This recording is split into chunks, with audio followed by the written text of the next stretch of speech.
Hey, it's Dr. J, and this is Mindset Resilience. I love helping people to understand how their brain and body are built to function at their best and all the options that they have to improve their health. I think that we're all different in millions of different little ways, and that our life's context is unique. But by understanding how our individual bodies and brains are built and being aware of all the options that we have for us, we can then arm you with the tools that you need to take action and take a more proactive approach to your health and towards your health goals. I really believe that this is how we change the world, one person at a time. If that's the kind of stuff that really lights up your brain and that you want to learn more about, then hit that subscribe button. But for today, let's talk a little bit about allergies. I mean, every spring and summer, I'm in Vancouver, British Columbia in Canada, and every spring or early summer, we see a massive influx of people who are coming in to address seasonal allergies and environmental allergies, people who are ready to get fit and trim, both in mind and body, for the upcoming summer months. This year in Vancouver, with a bit of a colder May, we've already seen our typical annual cherry blossoms come and start to go. They've graced us quite regularly on an ongoing basis here, as usual. But what we're seeing this year is a bit of a later allergy season and an extended birch and alder season, especially, and that really triggers a lot of people to be experiencing their allergies for a longer period of time. Seasonal allergies are really in full force right now. I do think there's also something to be said for the fact that we have been, with COVID, been cooped up a lot more inside over the last couple of years, and so our immune systems, number one, just haven't had the opportunity to really practice or adapt to and be exposed to the amount of and the different types of environmental triggers that are in our outdoor environment quite as much. On the flip side, being inside all the time increases our regular exposure to other household toxins and environmental triggers as well, and stagnant allergens and pathogens that just hang around because we're not clearing that if our air is not being circulated properly or if our windows aren't open regularly as well. So now we're being overly exposed to certain types of pathogens or environmental triggers and allergens inside the house and the workplace as well.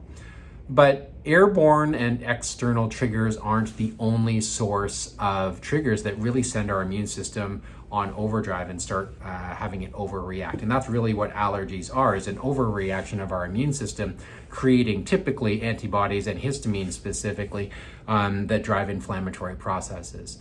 I do think that it's time that we need to start talking more about food as an environmental trigger. And that's something that I harp on a lot, is that when you really think about it, your digestive tract is outside of your body. It's just a tube that happens to go from your mouth to the other end, and everything that goes through it is really just on the outside of your body, but we are absorbing things through that digestive tract, and we break down our food there as well. So we do need to start thinking about our food as an environmental or external trigger, just like some of the airborne things that we talk about inhaling, like pollens, for instance, in our associated with environmental allergies, for instance. So a couple facts for you guys. I don't know if you guys knew that 1 in 4 Canadians suffer from seasonal allergies or hay fever, and at least 7.4 million Canadians note that they have negative reactions to at least one food. But only a really small percentage of people really realize that food reactions, including and especially food sensitivities, and I am going to talk in a different post about the difference between food sensitivities, allergies, and intolerances, because despite my best efforts, and it drives me absolutely nuts, but when people are not differentiating between food sensitivities, allergies, and intolerances, that's just a disservice to everybody who's trying to understand more about how foods in particular are reacting to their body. So stay tuned for that other post that's coming. I'm going to do that one after this one, very much the next one that I'll challenge. So these food sensitivities certainly can contribute, or in many cases be the major source or reason behind a frustrating spring and early summer and allergy season. So living with allergies is miserable. Being sniffly and stuffy nosed, puffy faced, itchy eyed, coughing, headachy and sneezy, it's not exactly a recipe for looking or feeling our best, right? And if you're like most of us, I think, allergies can also really hold us back from being our most productive. If we're not feeling great about ourselves, or we are expending a lot of energy having to literally just clean up our nose on an ongoing basis, then we're not going to be at our best performance-wise, whether that's at work, at play, just showing up for our partners or for our kids, let's say. People talk a lot about brain fog with allergies. Our brains really seem to think like they're thinking more slowly, like we're dredging through the same muck that's stuck in our sinuses and coming out of our nose, Our bodies have this sort of finite ability to hold crap, inflammation, if you will. And so increased exposure to environmental allergies really increases that baseline amount of inflammation that's in this sort of vessel. A common analogy for this is a rain barrel, right? If the rain barrel is mostly full at all times, even a small amount of rain is going to fill up that rain barrel and have it overflow. And that overflow is an analogy, or is analogous to our allergies and other symptoms for that matter as well. So an increased inflammatory load could be as simple as a pollen that we're not used to seeing on an ongoing basis throughout the year, but let's say birch and alder trees are producing a lot of these pollens as they bloom in the late spring, for instance, and that is what's going to fill up and then overflow our rain barrels. This is also why sometimes, or in some years, you might seem to be more or less prone to allergies, to seasonal allergies, because your rain barrel's at a different state. You're at a different baseline. And so that's something that we think about from year to year. Like, what's a little bit different about your diet or your other sources of inflammatory stress load that are in your diet and lifestyle at this point. So having said all of that, and alluding to the fact that I'm going to talk more about food sensitivities and allergies and intolerances, because it's a really big pet peeve of mine that people use those words interchangeably. Intolerances, allergies, and sensitivities when it comes to foods are absolutely not the same thing. And anyone who is talking about them and using those words interchangeably doesn't know what they're talking about, and it really ticks me off. So that's something we're going to talk about. That being said, right now, what I just wanted to provide for you guys was these are the 5 proven steps that our team of naturopathic doctors at Evoke Life employ and really think about when we're trying to address allergies with our patients. So here they come, right? 5 things. Number one thing that we want to do is identify triggers of inflammation, especially in the diet, usually done through IgG food sensitivity testing. Again, we'll talk a little bit more about that, but IgG sensitivity testing, food sensitivity testing measures, typically as few as 120 foods, and that can be up as many as 220, 250 different food items.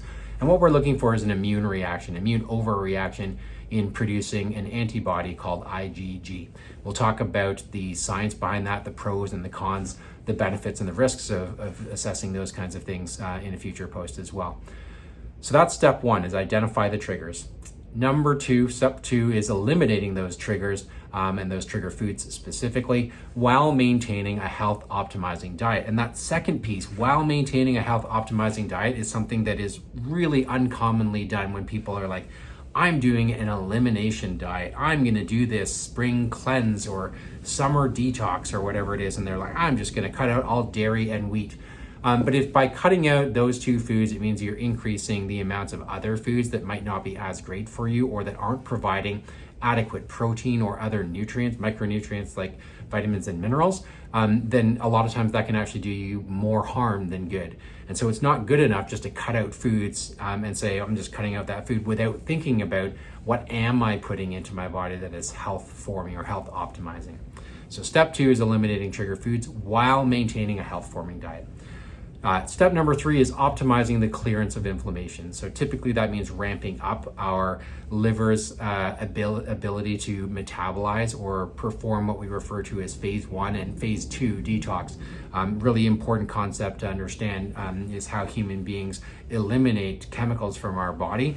And so biochemically, we've got these 2 stages of detoxification, phase 1 and phase 2. Our bodies are typically going to do a pretty good job of phase 1 detox, Again, I'll go into more detail on this in a different video, but phase 1 detox often produces a bottleneck where phase 2 detox is very slow. And so we can't eliminate those waste products that have gone through phase 1, and they hang around and they often do more damage to our body and create more inflammation and oxidative stress. So without optimizing both phase 1 and phase 2 detox, especially by ramping up the ability of our bodies to perform those enzymatic tasks, and chemical detoxification, that's a really important component to detoxification in general. We hear a lot about, especially like retail or fad detoxes out there. I'm talking very specifically about things like the Wild Rose Cleanse or the Master Cleanse, which are just shit programs out there, and I don't really care how much I come across negative when I say that, because those kinds of one-size-fits-all programs are really they're doing a disservice and probably putting some people in much worse condition than they are from the beginning, and we're not teaching the process or helping people to understand what's going on with their bodies. So optimizing the clearance of inflammation or boosting detox, if you will, to use some more catchphrases, I guess, that's stage 3 or step 3.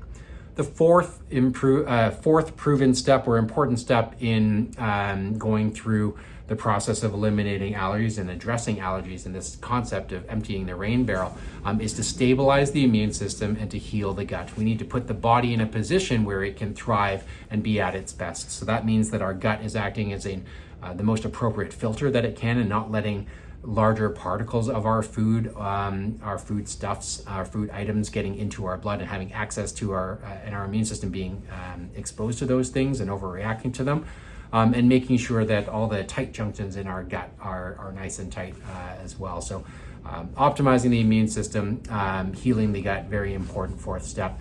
And step 5 is reintroducing trigger foods. When we talk about an elimination, or when we talk about food sensitivities and food sensitivities being a trigger for food allergies, or for environmental allergies, that is not an indictment of those foods forever. It does not mean that you can never eat this food ever again just because it came up on your food sensitivity, or because you know that it is a food sensitivity without even doing a blood test, because you notice the symptoms. What that means is that your immune system right now, for where you're at right now, your immune system can't deal with anymore, and so it needs a rest and a break from that. And over time, we can adapt and become more resilient to that input or that trigger. And so you should be able to eventually reintroduce some of those foods, at least in small quantities, and on an infrequent basis. So reintroduction is often done in a systematic fashion. So these 5 steps are a really important component to how naturopathic doctors, especially functional naturopathic doctors, or naturopathic doctors who come from a functional perspective, are thinking about emptying that rain barrel. We're thinking, okay, well, we've got a lot of stuff in that rain barrel. Let's increase the baseline ability, our room to hold more inflammation by dumping out that rain barrel, by opening the spout at the bottom and allowing our body to detox a little bit more effectively. So when we approach the treatment of seasonal allergies in this way, we can really leverage evidence-informed science and modern functional medicine tests like the food sensitivity tests. And we can do this in a really individualized way and employ a coaching approach and teach people to understand what those triggers are and what those foods are doing to your body. I think that allows us to create personalized and more sustainable and realistic treatment plans for people. And this gives people that sense of control or self-efficacy over their allergies and an understanding for what your triggers are, and that allows you to get back to feeling great and losing a couple of pounds and trimming up and looking great in the swimsuit for summer season, and just doing the things that you want to do with your life, right? So if you're sick depending on antihistamine drugs for your allergies, if you're ready to take an integrative and evidence and holistic approach to getting rid of your allergies for good and understanding what those triggers are, at our Vancouver clinics, we've got a program called Food Sense, and it was specifically designed as the most cost-effective way to identify food sensitivities and how they might be contributing to your symptoms, allergies being one of those big targets. And to establish a personalized framework for a spring cleanse or a summer detox or a fall detox for that matter, What it does is it includes 120 food test for IgG food sensitivities. It provides you with a customized cleanse protocol for you and your context and your life. So you'll find out what foods might be contributing to your inflammation, to your itchy skin and eyes, to your eczema, to your asthma for that matter, sneezy, watery nose, and inability to lose weight. All of these things can be related to those allergies. But what you get from that is not just the results of those foods that might be triggering things, but a clear plan to execute that respects the entirety of all your body systems. It's going to take into consideration everything that's going on, unlike those one-size-fits-all laxative cleanses out there. That's all they are, glorified laxative cleanses, like Master Cleanse, like Wild Rose. Please don't do those things without speaking to your healthcare practitioner. And for that matter, you should always consult your healthcare practitioner before making any major changes to your diet as well. So, all of that being said, that's sort of how we approach things as far as seasonal allergies. And we've been seeing a lot of it in the clinic this spring, so I thought I'd get on here and talk a little bit about that. If you guys have questions, if you have concerns, if you think I'm full of crap, that's fine too. Fire it into the comments. Let's have an intelligent conversation about it. Looking forward to talking to you guys a bit more about food sensitivities and intolerances and allergies, and we'll get to that in my next video. So stay tuned for that. In the meantime, I'm Dr. J. This is Mindset Resilience. Hit that subscribe button if you want to hear more about the allergies, and let me know in the comments what you think about additional things that you'd like to hear me talk about. All right. I hope you guys are having an awesome day. Keep being awesome. We'll talk soon.